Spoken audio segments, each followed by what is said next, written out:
Administración de usuarios e grupos. Neste screencast intentaré introducir o tema da administración de usuarios e grupos. Hai bastante que aprender.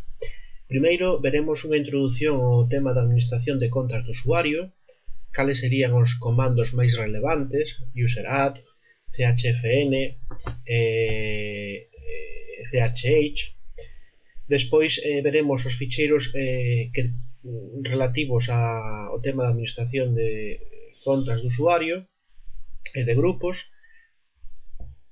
Veremos un par de conceptos de símbolo especial del shell e o directorio home, que un usuario calqueira, ou do usuario root. Despois veremos unha serie de ficheiros importantes de administración de contas de usuario que determinan como se crean por defecto as contas de usuario de grupo, con que propiedades. En concreto, por exemplo, a directiva de contraseñas de usuario, longitude do tempo de vida da contraseña, cosas polo estilo. Despois veremos como se elimina unha conta de usuario e as consecuencias que tería a eliminación. Despois pasamos a ver o tema da introdución de administración de grupos, máis ou menos seguindo a mesma estructura que no anterior punto. Explicamos no terceiro punto o proceso de inicio de sesión dun usuario e os ficheiros que afectan a ese proceso de inicio de sesión, que é onde o administrador podería desenvolver cambios ou incluso o propio usuario para escoller certas opcións de inicio de sesión. No punto 4 administramos os usuarios dos grupos dunha práctica que acompaña esta screencast e despois facemos un breve percorrido por unha serie de comandos que teñen que ver co tema da administración de usuarios e visualizar quen inicia sesión e cousas polo estilo. Por último, facemos unha breve visual da administración de usuarios de unha interface gráfica. Ben, pois vamos a comenzar.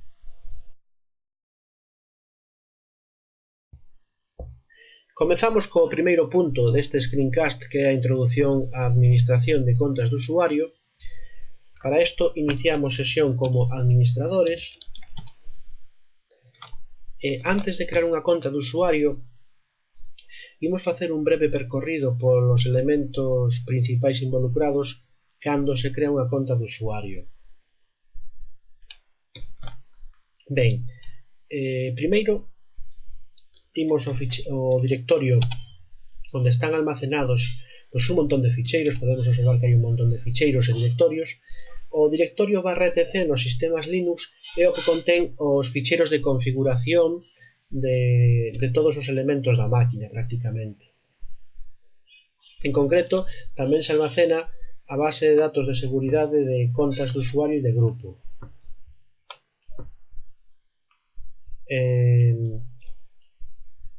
O primeiro ficheiro que imos a revisar é o ficheiro PASSWD, password, que é onde se almacenan as contas de usuario e outra información. Podemos observar que este ficheiro ten unha secuencia, unha estructura que é unha serie de liñas, cada unha delas co mesmo formato que as outras.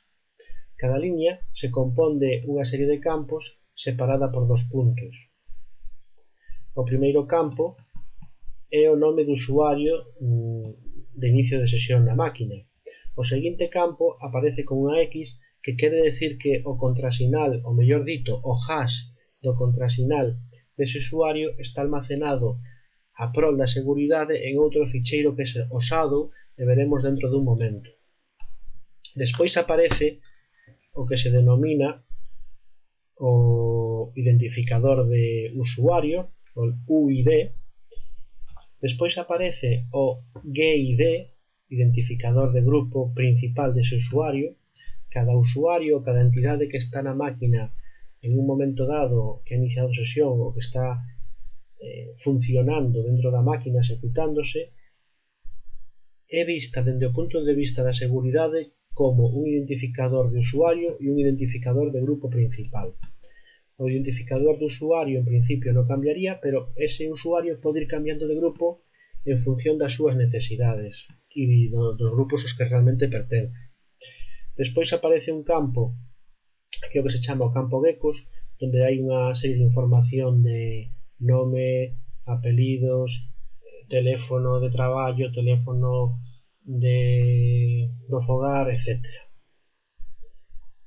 O penúltimo campo é a trayectoria ou directorio home do usuario, que é onde se almacenan todos os datos de configuración e de personalización do usuario. Normalmente tamén se almacena aí a súa información, os seus documentos, etc. Por último está a trayectoria a un executable, que é /bin/bash. O bash é o executable que se denomina un shell, é un shell de sistema, permite ao usuario executar comandos, scripts, etc. E interaccionar co sistema, co kernel realmente. Gracias ao shell podemos interaccionar co kernel, lanzar aplicacións e traballar na máquina. Hai varios tipos de shell e por eso aquí poderíamos cambiar e se preferimos outro shell poderíamos solicitar ao administrador que nos pusiera traballar con outro shell. Ben, saímos deste ficheiro e agora imos editar o ficheiro shadow. Neste ficheiro ten un formato similar ao password, é unha secuencia de liñas, cada unha delas co mesmo formato que as outras. Imos ao remate do ficheiro e podemos observar que aparece a conta David, separada por 2 puntos dunha secuencia larga de un string largo de caracteres. Isto sería o hash correspondente á contraseña do usuario. É dicir, non se almacena directamente a contraseña, sino se almacena un hash. Cando o usuario inicia sesión na máquina, introduce o contrasinal, ese contrasinal se transforma nun hash e se compara con este de aquí. Ademais, este hash aparece primeiro o símbolo dólar, un 6 e un dólar, que codifica o tipo de hash que temos no ficheiro. E despois aparece unha secuencia de alfanumérica hasta o seguinte dólar, que é o que se chama a salt, que aumenta a seguridade do hash. E ademais impide que, axuda que, se dos usuarios por casualidade introducen o mesmo contrasinal, pois se non hai unha sal, terían exactamente o mesmo hash, e polo tanto se sabería que teñen o mesmo contrasinal, o cal non é recomendable. Así que o hash ten unha sal que aumenta a seguridade moitísimo do propio hash e ademais impide que se poda detectar usuarios con contraseñas duplicadas.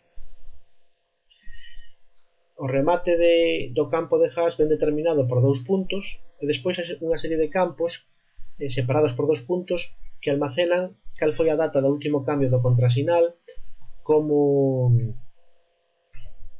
canto tempo ten que esperar como mínimo o usuario para cambiar o contrasinal, etc. Eso o podemos ver se saímos do ficheiro nos correspondientes páxinas do manual destos ficheiros.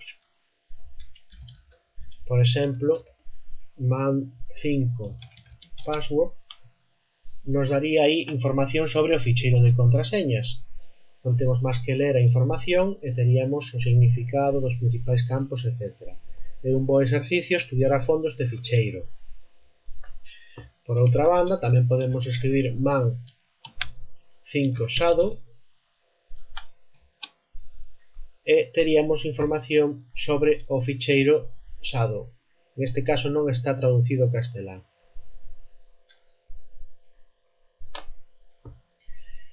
Ben, imos a facer outra observación. Si observamos os permisos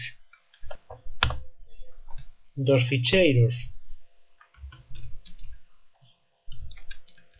password e shadow, podemos observar que para o ficheiro password calquera usuario pode acceder, ler o que hai dentro. Ten permiso de lectura. e polo tanto se pode ver a información que hai dentro. Calquera usuario podería acceder a ese ficheiro e ler o que hai dentro. Non modificarlo, pero ler o que hai dentro.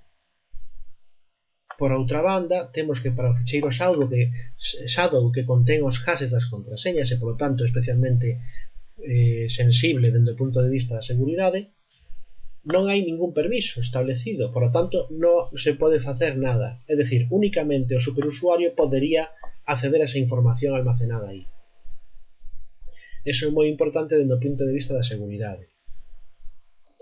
O ficheiro shadow ten que estar protegido de accesos indebidos.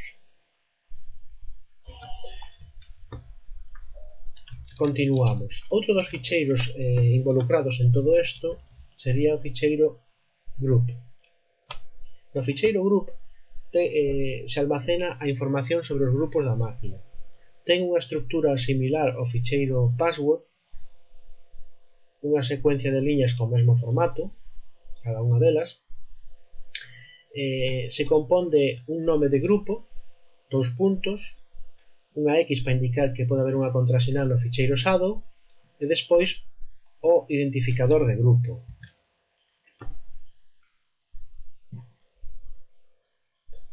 Aquí teríamos o GID,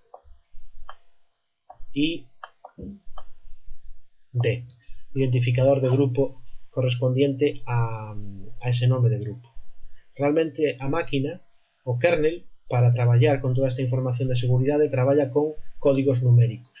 Os nomes están únicamente para que sea máis fácil para os usuarios entender todo isto, recordarlo. Saímos deste ficheiro. Bueno, outra observación interesante a facer é que hai un grupo que ten exactamente o mesmo nome que o usuario David. Por que eso?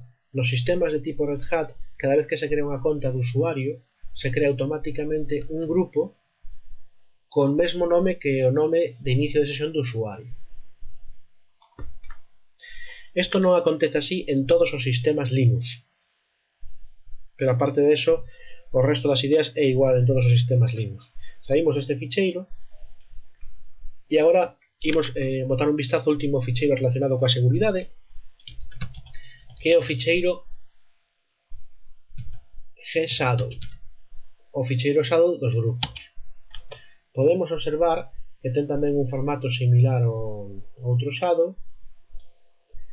O remate do ficheiro aparece o nome do grupo, dúas exclamacións para indicar que non é contrasinal configurada, e despois podería aparecer unha información que podemos entender rapidamente se imos á página do manual, que está en inglés. Aí teríamos información sobre os elementos dese ficheiro. Mais adiante veremos que no ficheiro group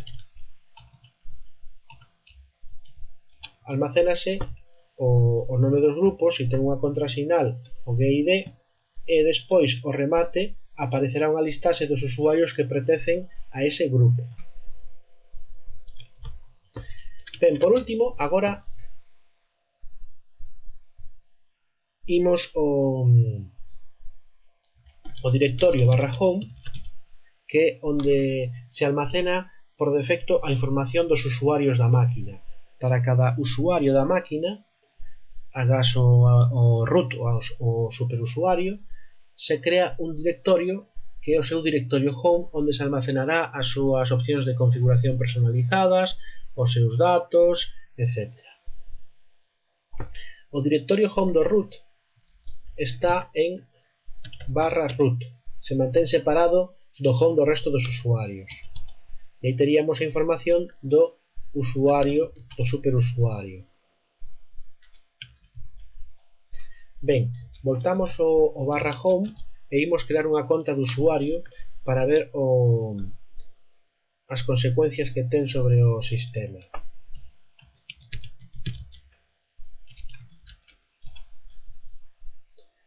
Ben, co comando user add espacio nome de usuario a crear, se crea un usuario.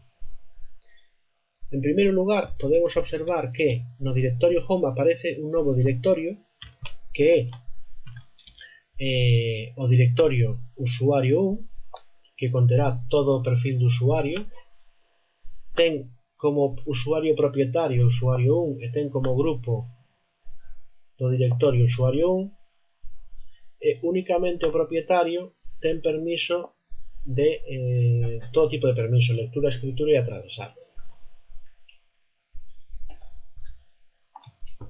Se entramos no directorio usuario 1 e facemos un ls, non aparece nada, pero se facemos ls espacio -la, tamén estamos dicindo que queremos ver os ficheiros ocultos, e efectivamente aí aparecen unha serie de ficheiros e directorios que están precedidos por un punto.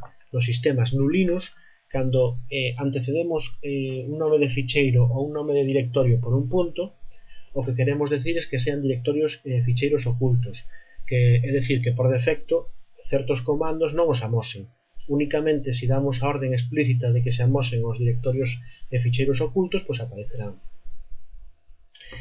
Máis adiante explicaremos a función destes directorios, destes ficheiros, que conteñen scripts para executarse automáticamente cando se inicia a sesión deste usuario e cando se pecha. Outros dos cambios relevantes acontece en /etc no ficheiro password, como nos podemos imaginar, que aparece unha nova liña con información do usuario. Aquí aparecería o identificador do usuario, el user ID, o UID, aparece o GID do grupo principal de usuario, o campo geckos está baleiro, veremos agora como meter información, o directorio home efectivamente o acabamos de visitar, e o shell por defecto é /bin/bash. Agora imos ao ficheiro shadow, saímos deste ficheiro, editamos o ficheiro shadow, imos ao final do ficheiro e observamos que aparece unha nova liña para ese usuario, usuario 1, e aparece no campo do contrasinal, do hash do contrasinal, dúas exclamacións, que decir que non ten configurado o contrasinal. Si cambiamos a outra consola, vamos pasar a consola virtual número 2, e iniciamos sesión ou intentamos iniciar sesión como ese usuario, deixando a contraseña en blanco, sin meter nada, vemos que non nos deixa. Por defecto, un usuario con contraseña en branco non pode iniciar sesión. Como facemos para configurar o contrasinal dun usuario? Voltamos á consola principal, a consola número 1, saímos do ficheiro do nano, e agora imoslle cambiar a contrasinal ao usuario. Para iso executamos o comando password, nome do usuario,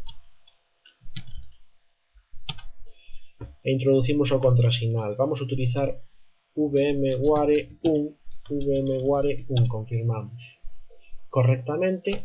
Agora paso outra vez a consola virtual número 2 e intento iniciar sesión como usuario 1. Correcto, xa podo acceder. Por qué? Porque xa ten configurada un contrasinal. Podemos observar que é un usuario normal e que cando iniciamos sesión aparecemos no directorio home, porque ese símbolo indica o directorio home do usuario. Podemos observar que o directorio actual, sorpresa, sorpresa, é /home/usuario 1. Pechamos, non pechamos a sesión, pasamos de novo a consola virtual número 1 e visualizamos de novo o ficheiro shadow para ver si reflicte que hemos introducido unha contrasinal. Efectivamente, chegamos ao final e agora xa aparece o SHA-512 correspondente á contrasinal do usuario, coa súa sal e todo o tema. Ben, saímos do ficheiro e pasamos agora a examinar outro ficheiro, o group. O ficheiro group podemos ir ao remate e observar que aparece unha liña para o grupo principal do usuario. O GUID coincide co que aparecía no ficheiro password para o grupo principal do usuario. Saímos do ficheiro. Podemos observar tamén que no ficheiro getShadow aparece unha liña para ese grupo e aparece que non ten configurada unha contraseña.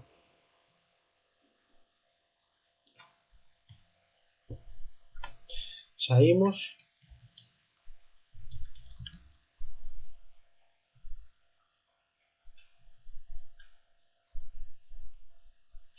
Do ficheiro.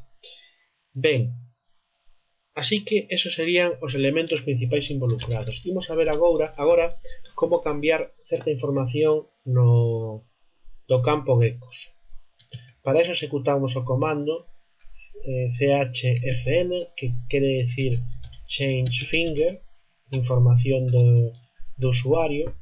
Finger é un comando que executado nos dá información sobre un usuario. Calquera usuario da máquina pode utilizar o comando finger para ver certo tipo de información sobre outro usuario. Daí ven o nome do comando chfn. Chfn usuario 1 intro, e agora nos vai preguntando o nome, pois usuario 1, apelido 1, apelido 2, Office, pois IF4, teléfono da oficina, pois teléfono do fogar. Xa está. Agora imos a ver os cambios que acontecen.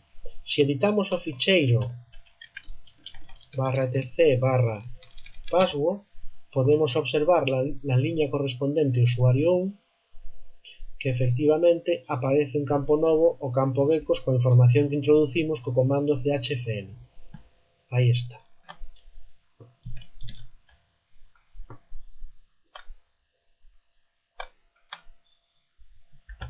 Continuamos, saímos do ficheiro e agora imos introducir, executar outro comando chh, cambiar idade, usuario 1, e nos fai unha serie de preguntas. Neste caso pregunta idade mínima do contrasinal. Pois con isto decimos canto ten que esperar o usuario como mínimo para poder cambiar o contrasinal. 10 días. Edade máxima do contrasinal. Como máximo cantos días hai que esperar para ter que cambiar o contrasinal. Pois cambiará o contrasinal cada 45 días. Última data de cambio do contrasinal, isto deixamos por defecto, que nos avise 7 días antes de expirar o contrasinal.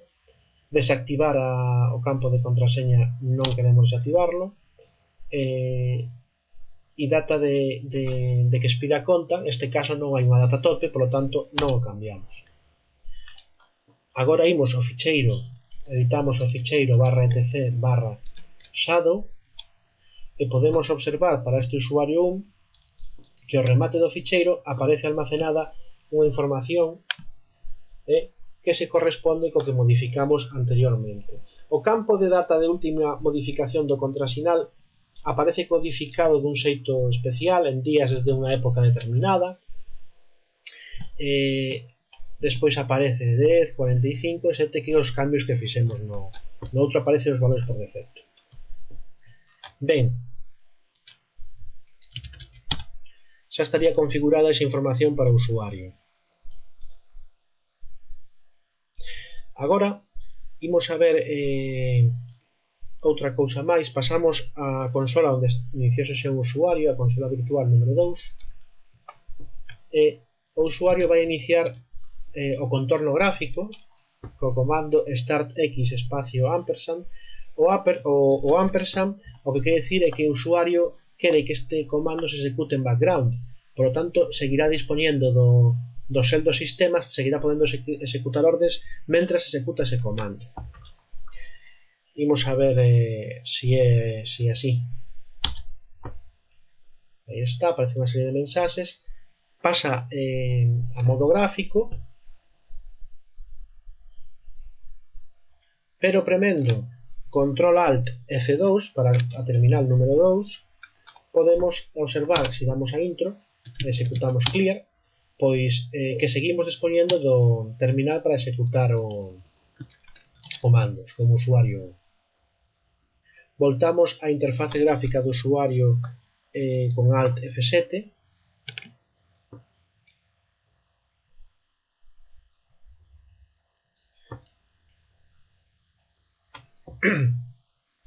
Se están iniciando as X.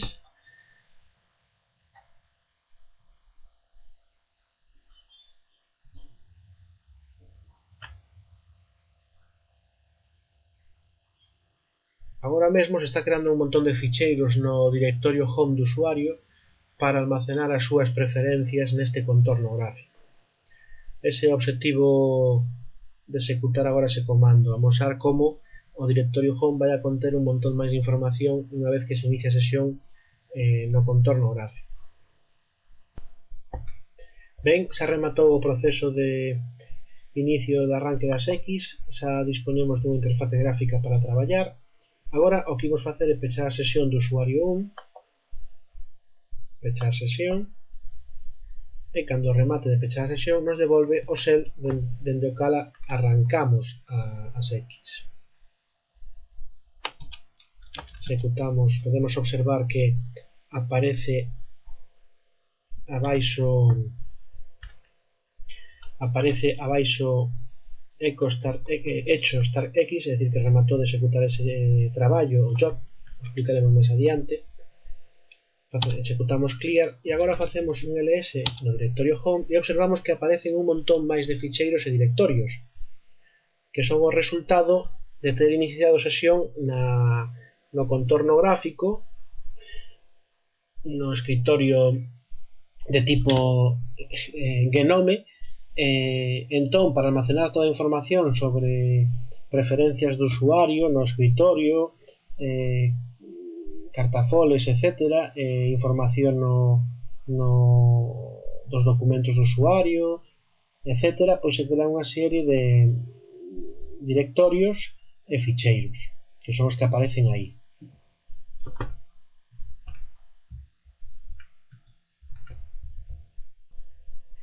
Ben, agora imos a ver outro apartado desta primeira parte, que sería facer un breve percorrido polos ficheiros que predeterminan o proceso de creación de contas do usuario.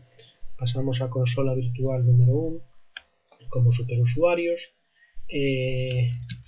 Imos a revisar primeiro o ficheiro que está en /etc se chama libuser.conf. Este ficheiro é o ficheiro principal que determina as opcións por defecto á hora de crear contas de usuario e de grupo. Para obter máis información de como modificar este ficheiro, temos aquí que fai referencia a outros dos ficheiros que vamos a revisar agora, o ficheiro etc loginsdef e etc default user-add. Pois para ter información tamén temos, por exemplo, o tipo de SHA que se utiliza para as contrasinais e cosas polo estilo, de hash, el SHA 512. Se queremos máis información de como modificar este ficheiro, teríamos que utilizar a página do manual man libuser.conf, e aquí teríamos información de todos os campos e elementos do ficheiro de configuración sobre os que podemos realizar cambios e seu significado.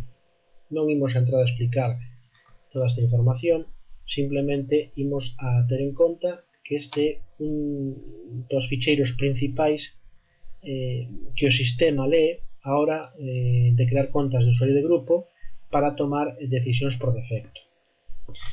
Outro dos ficheiros importantes sería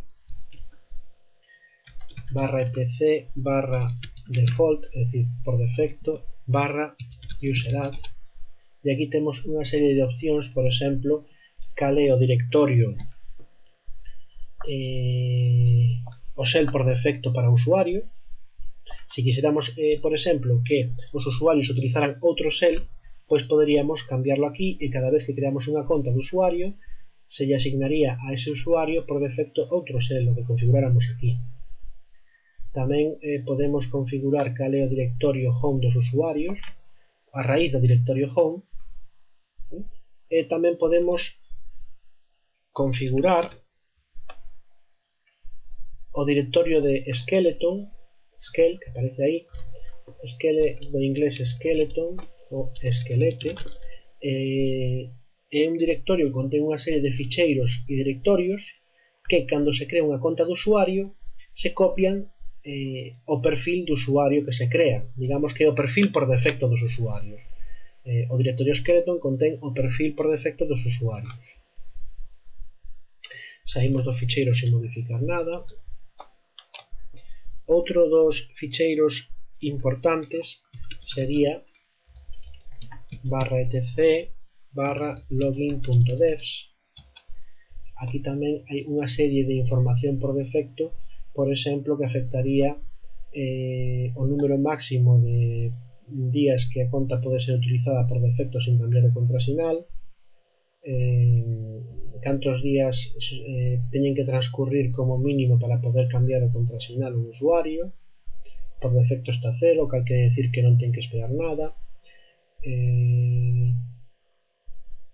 A longitude como mínimo que ten que ter a contraseña, 5 caracteres, ou o aviso de que a contraseña cantos días antes de que expire o contrasinal se avisa ao usuario de que ten que cambiar. Por defecto 7 días. Aparecen toda unha serie de opcións adicionais, por exemplo, esta, create home, quere decir si cando se crea unha nova conta de usuario, por defecto se crea o directorio home. Neste caso está configurada a yes e, por lo tanto, sí, pero poderíamos configurarlo para que non se creara por defecto, por exemplo. Ben, saímos deste ficheiro. Por último, imos a /etc/skill, facemos un ls e vemos que efectivamente este é o perfil por defecto para cada usuario que se crea novo. Se crean 3 ficheiros que se explicaremos a súa función, conteñen unha serie de scripts que se executan automáticamente cando o usuario inicia sesión e cando o usuario pecha sesión, e hai un par de directorios con información por defecto para o contorno gráfico, o xestor de ventanas Gnome 2 para Mozilla.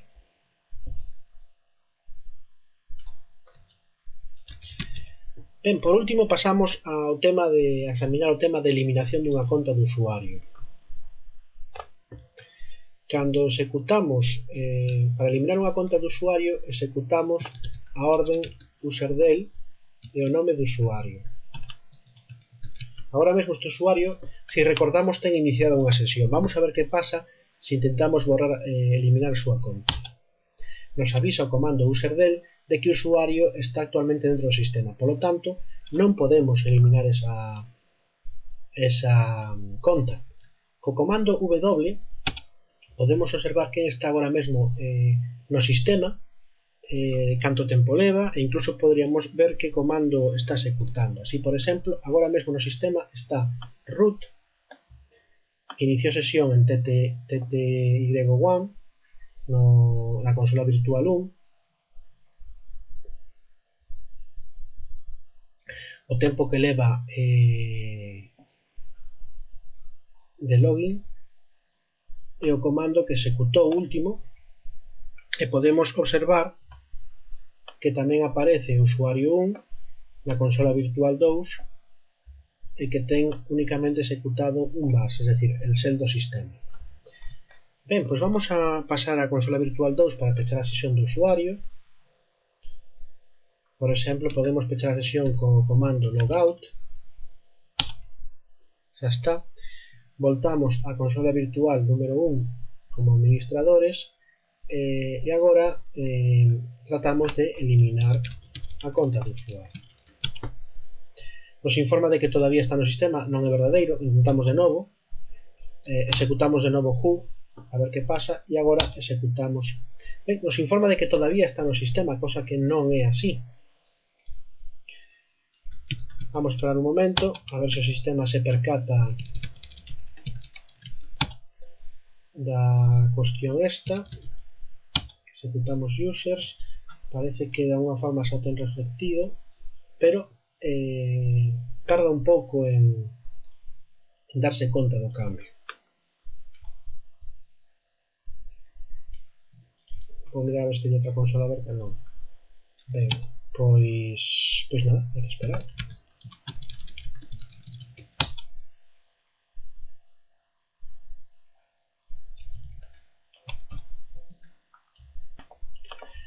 O que imos facer é executar entón userdel co opción -f de forzar e usuario 1.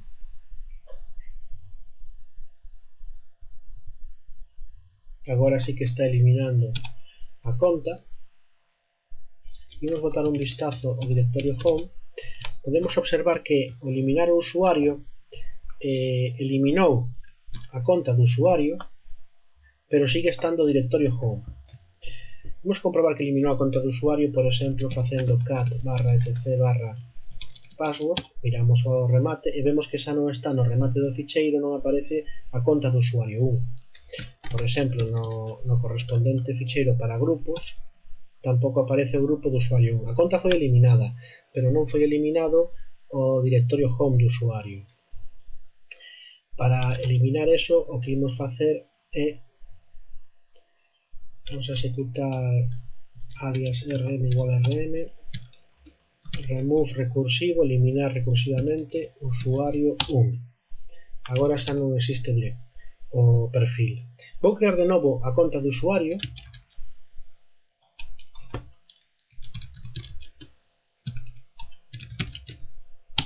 Para amosar, aí aparece de novo o perfil por defecto. Se queremos borrar unha conta de usuario eliminando tamén o directorio home, temos que ter en conta que isto é unha operación irreversible, pois executaríamos userdel-r usuario 1. Con esa opción, nos dá el aviso de que todavía está no sistema, cosa que non é verdade, pero bueno, metemos o modificador f e agora eliminamos a conta do usuario, se actualizan os ficheiros de contraseñas, shadow, etc. E ademais tamén desaparece, como podemos observar, o directorio home do usuario.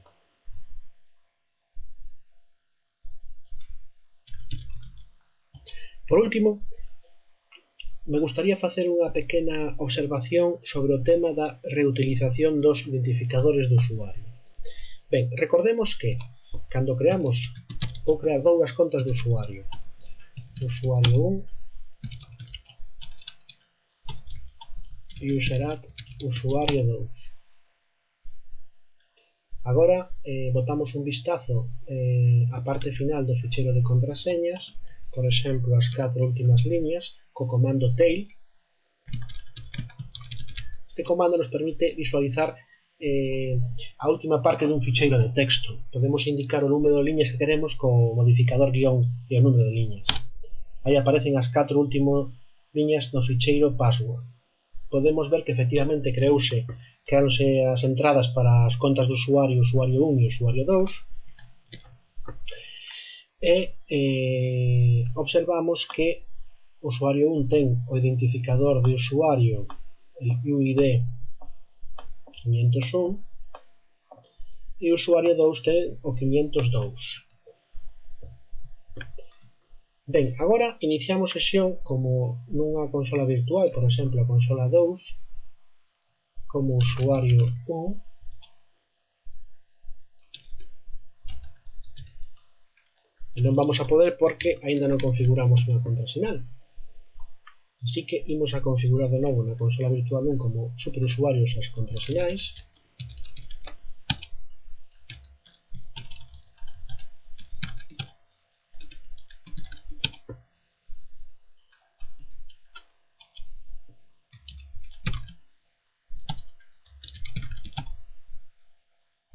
Aproveitando que estamos aquí no directorio home, imos a crear un directorio de probas.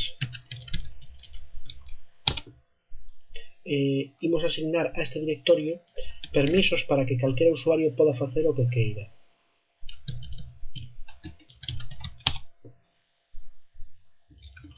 Comprobamos, efectivamente, podemos observar que agora aquí están permisos de que calquera usuario pode facer escritura, lectura e atravesar. Ben, máis adiante explicaremos mellor o significado deses permisos. A idea agora é que calquera usuario poderá crear dentro dese directorio calquera tipo de información, poderá ver a información que hai, listar o contido do directorio, eliminar elementos, etc. Iniciamos sesión na consola virtual número 2 como usuario 1. Imos ao directorio home, probas, e imos crear un ficheiro de texto simplemente con unha orden que é touch, que o que fai é crear un ficheiro texto1.txt. Facemos ls-la para ver o resultado e podemos observar que efectivamente o ficheiro foi creado, ten unha serie de permisos, pero ademais o usuario propietario é o usuario 1 e o grupo correspondente é o usuario 1. Agora facemos o mesmo na consola virtual 2, iniciamos sesión como usuario 2,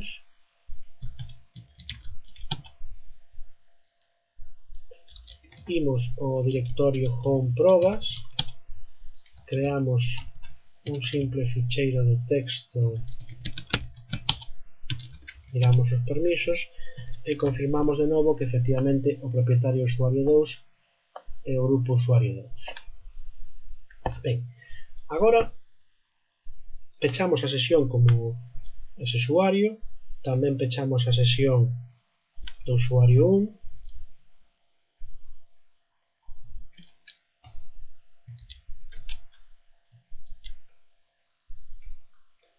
e pasamos a consola virtual 1 que corresponde ao superusuario, administrador. Ben, temos aí, como podemos observar, o directorio probas, entramos no directorio probas, facemos ls e aí aparecen os directorios, perdón, os ficheiros do crearon o usuario 1 e o usuario 2. Agora imos eliminar as contas do usuario e miramos o que pasa. Userdel, coa opción "-r" para eliminar o directorio home tamén, porque non o necesitamos xa.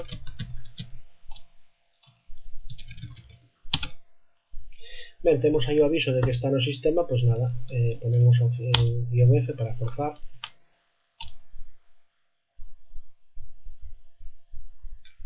E facemos o mesmo para o usuario 2.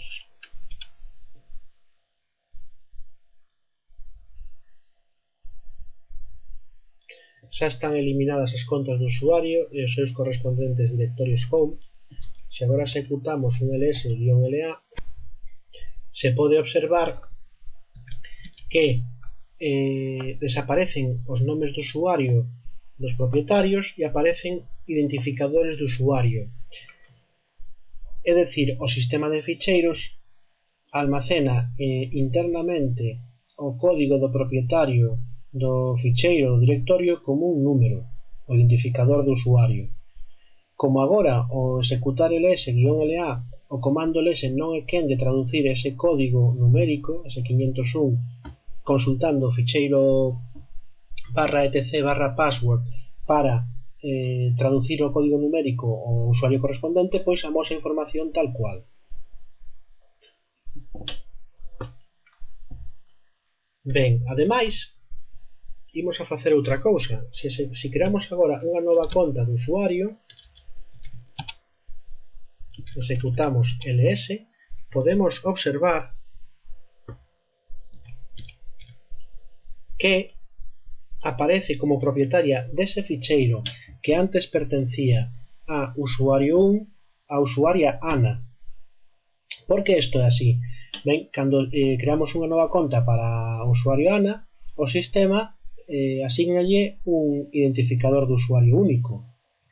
O sistema reutiliza os identificadores de usuario por defecto e por eso esa nova usuaria colle o que quedou libre ao ser eliminado o usuario 1. E polo tanto, agora aparece por arte de magia que Ana é propietaria dun ficheiro que realmente non é seu, senón que era dun usuario que xa non existe no sistema. Isto abre a porta a problemas de seguridade que como administradoras e administradores temos que intentar solventar.